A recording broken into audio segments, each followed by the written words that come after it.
Blame it all on my roots. I showed up in boots and ruined your black tie affair.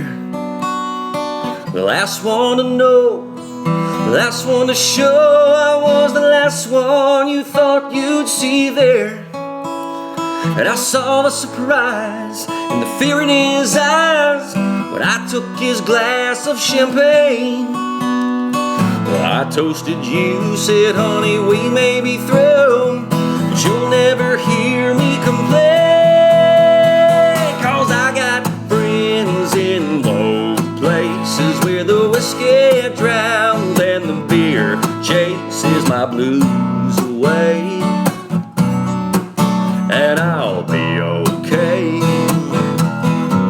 Well, I'm not big on social graces. Think I'll slip on down to the oasis. So I got friends in low places.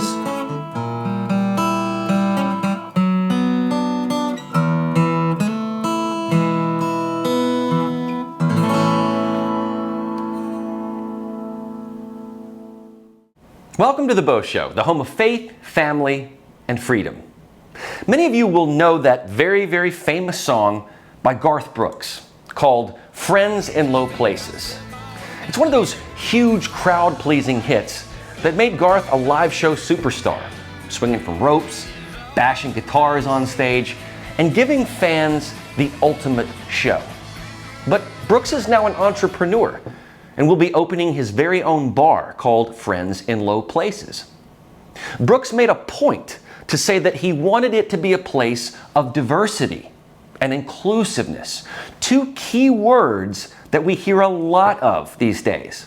So before we delve in, I want to modify his song to reflect what we will be talking about today.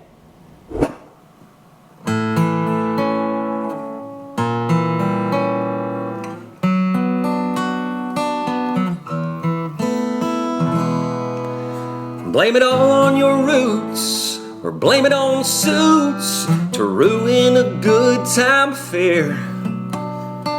Garth made it known, a bar he would own. I was the last one that thought he would care. But I saw the surprise, and it was weird in my eyes when Bud Light he chose to display. Well, I toasted you, said, brother, I love your tunes, but isn't this one big charade? 'Cause you got friends in liberal places where diversity drowns and Bud Light chases your blues away. But hey, I'm okay. Well, I'm not big on safe spaces. Leave the wokeness out of our favorite places. So what's up with these friends in low places?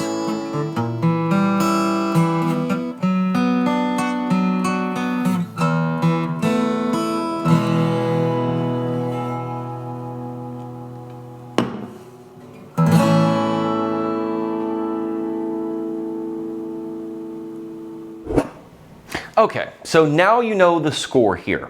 Brooks is going to be a bar owner, and he was asked by Melinda Newman of Billboard about it. I want to be the Chick-fil-A of honky-tonks down on Lower Broadway. I want it to be a place you feel safe in. I want it to be a place that you feel like there are manners and people love one another. I think that's the cool place. And yes, we're going to serve every brand of beer. We are. God bless you. We just are. It's not our decision to make. Our thing is this. If you come into this house, love one another. If you're an asshole, there are plenty other places on Lower Broadway to go. Do you want to name any names? No, but I will tell you this. The reason why Lower Broadway is the blessing and the curse, the good and the bad, is the police presence down there, which I got to say, if you're the mayor here, you got to love this city because it's a big city attitude with a little town kind of love in it. This is a beautiful place, and Nashville is going to be boiling for the next 20 years.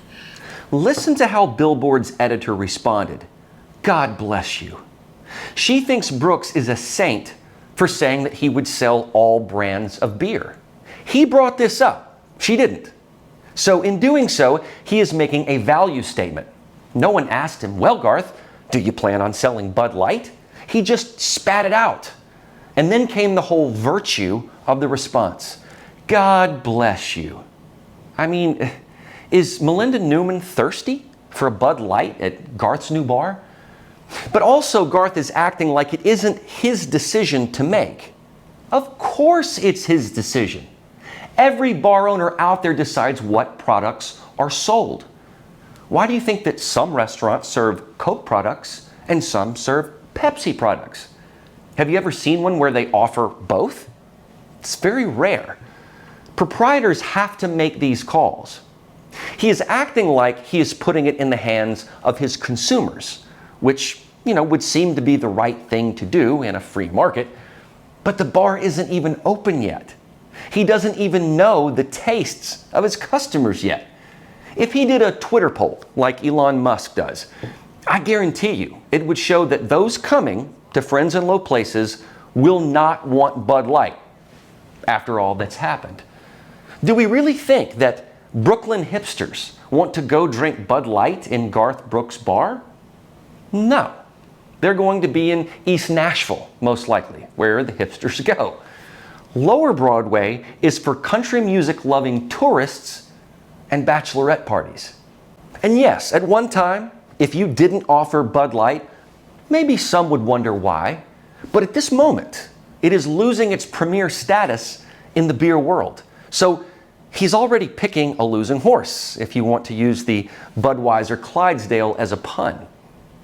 And Newman wanted Garth to name names. We know who they are. He's referring to John Rich and Kid Rock. Garth didn't take the bait, but Newman wanted him to. She was salivating over it. It was clear that she had bias. Because this conversation, and specifically this statement about the beer he will sell, created a bit of a controversy, Brooks addressed his Billboard comments in a G Studio Live video on Facebook a few days later.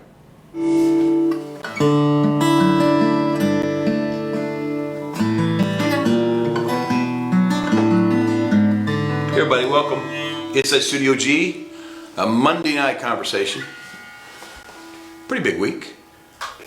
I'll say. Big week. Well, which one? The one in front of us or the one behind us? Right. Either way. It was the big CMA fest here. Woo! And I think they were celebrating, 50 years? Yes. In it, we did an interview with Melinda Newman from Billboard.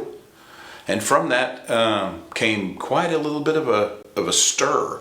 So let's just address that right now. I'm going to leave hashtag and Sam out of this conversation, simply because my conversations are mine, and then what we do as a family. Let's address two things on it. One is diversity, inclusiveness. That's me. It's always been me. We got the same kind of thing on We Shall Be Free. People, wanting to burn our stuff. And so I get it. Everybody's got their opinions. But inclusiveness is always going to be me. I think diversity is the answer to the problems that are here and the answer to the problems that are coming. So I love diversity, all included, so all are welcome. I understand that might not be other people's opinions, but that's okay, man. They have their opinions, they have their beliefs, I have mine.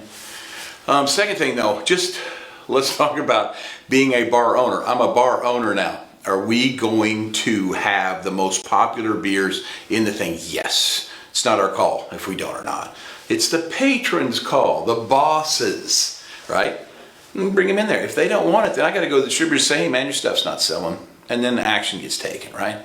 But the truth is, it's those people in those seats that make those decisions.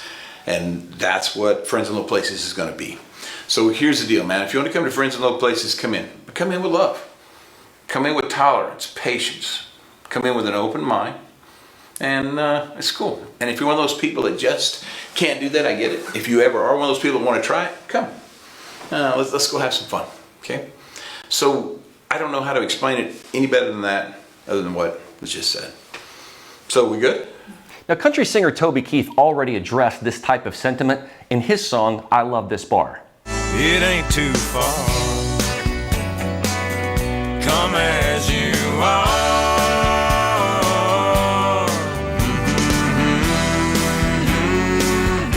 I love You see, he says, come as you are.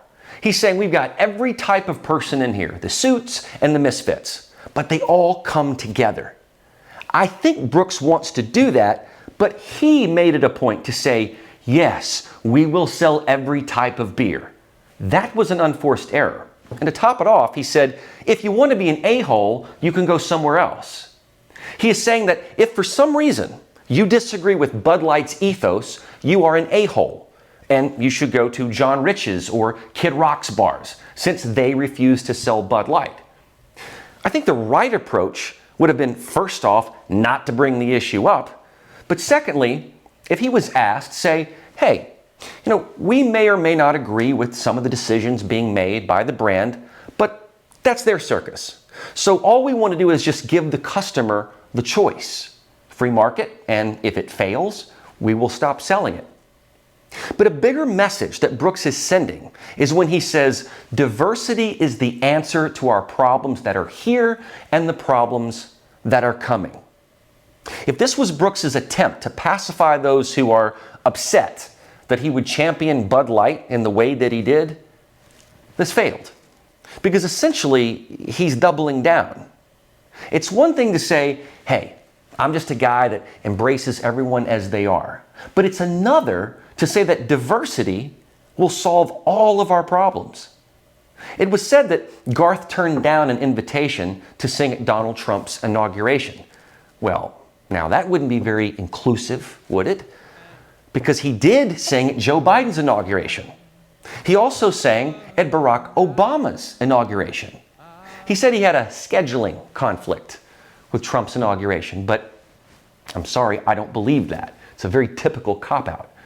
Brooks could have dropped whatever he was doing to sing for one day for the inauguration and likely made it back for a show that night if he needed to.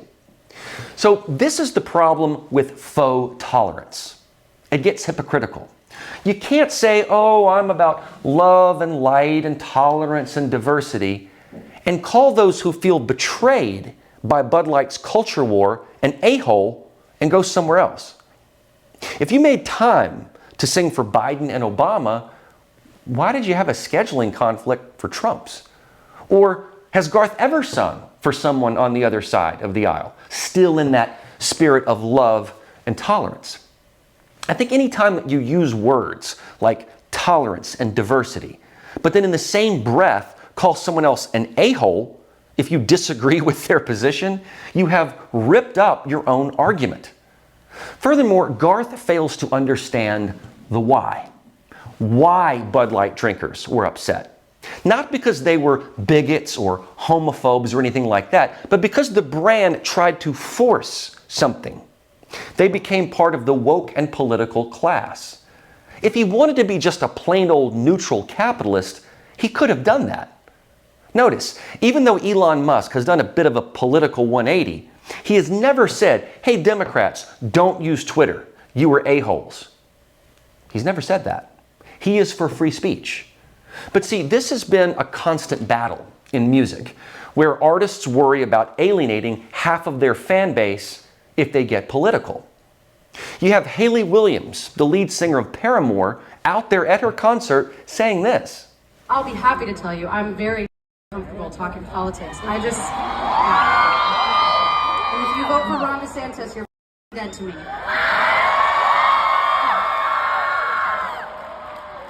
So is that comfortable enough for anyone? So if Garth doesn't want to alienate his fans, most of which are likely conservative, the Bud Light drinking crowd, why would he want to tick them off? Especially after what we saw in the aftermath. The consumer used his or her choice and voice. They showed defiance, and it removed Bud Light as the #1 beer. Why would Garth want to add salt to that wound by saying that those people are a-holes? So don't come to my bar. What an unforced mistake.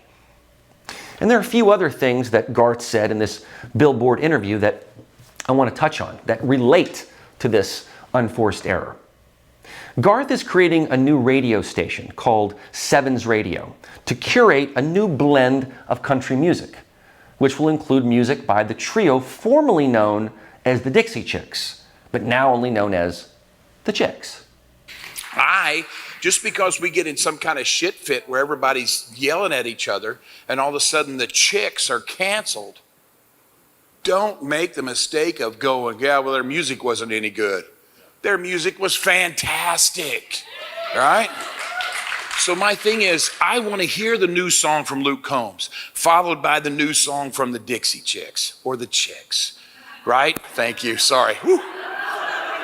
Right? Followed by Lainey Wilson. But I also want to hear country radio again, where half of it is female voices. This is too good, right? 120 countries, people. Understand the same thing is going to be playing at the exact same time in Paris, France, as it is in Paris, Texas, right? So what's the message? You want to shrink the world. You don't want these other 120 countries wondering what America's doing. Let's tell them we're loving one another. Because we're leaders, right? It just is. It's the blessing and the curse of being a leader. People watch what you do. So shrink the world.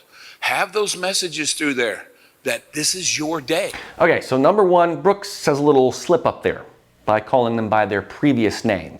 A faux pas because they dropped the word Dixie from their name in a politically correct move. The country band Lady Antebellum also shortened their name to Lady A to rid themselves of the Civil War association. This is the wokeification of country music. I understand that an artist ought not to be canceled for their deeply held views and free speech. But if the country audience doesn't want it anymore, what can you say? See, this goes against Garth's statement about his bar. If the consumer isn't demanding the Chicks' music, why would you curate it? If your consumer doesn't want Bud Light, why would you offer it? And then to throw in the notion of 50% of music needing to be female, you now have supported quotas. The same thing happening in the Academy Awards that made actor Richard Dreyfuss want to vomit. Inclusion standards. Melinda Newman made a note that CMT now has a 50-50 rule in play.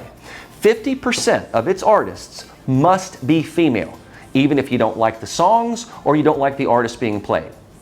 Asked if Brooks would employ the same rule on his newly curated radio station, Brooks said this, quote, "The one thing that's bad for me is if you don't play somebody because of the color of their skin or their gender. It's as equally wrong if you do play somebody because of the color of their skin and their gender. My thing is, let the music decide. Sometimes there's going to be less women because the women aren't putting out new stuff yet. And sometimes there's going to be more women because the women are putting out new stuff. That's what I want to see." Now, here is something I can finally applaud. Brooks is saying that if you play someone merely for their race or gender, it's wrong. And he's so correct about that. But once again, Brooks wants to have it both ways. If he loves the Chicks' music and his fans don't, will he still force their music upon the fans? And similarly, if Bud Light is the worst selling beer at his bar, will he continue to sell it? He says he wants the music to decide in a merit-based way, but yet he seems to insist the Chicks' music be played. Is that the only act that he's concerned about getting played? I don't know, what about Gretchen Wilson, Julie Roberts, or Winona? I think that he picked the Chicks as an example because he thinks that they were mistreated by the country music audience, all because they became vocal Democrats. Now, it is true. You risk alienating your fan base, especially the large conservative audience that country music has, when you speak out. And the market may decide it doesn't like your political thoughts.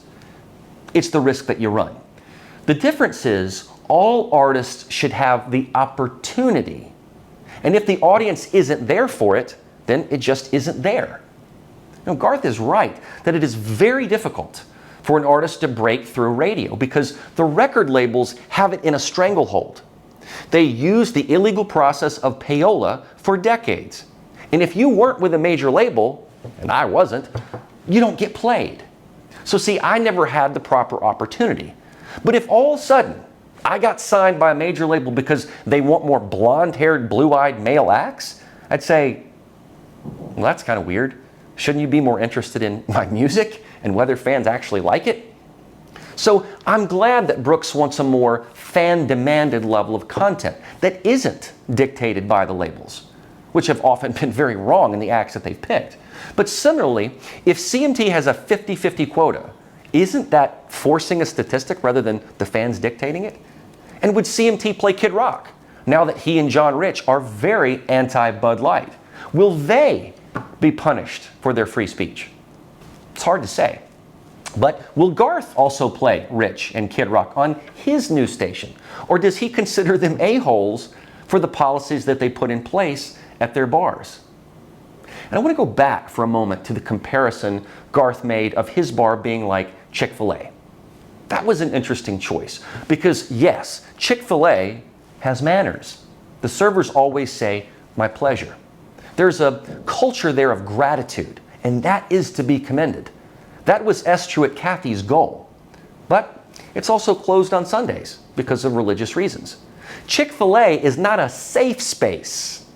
It's a place that, number one, gives you a great meal, and two, does so with a high value on customer service. That means that they stand by the product and their service. That's why people come. It has nothing really to do with whether people like each other or are tolerant. They set the standard by what they serve and how they serve it, which tends to cater to a more dignified customer who wants that. If they want sloppy food or sloppy service, there are other choices. Notice that the Cathy family doesn't call people who choose the other fast food joints a-holes if they eat there. It's unnecessary. They also don't serve every kind of soft drink, or every kind of lemonade, or every kind of ice cream.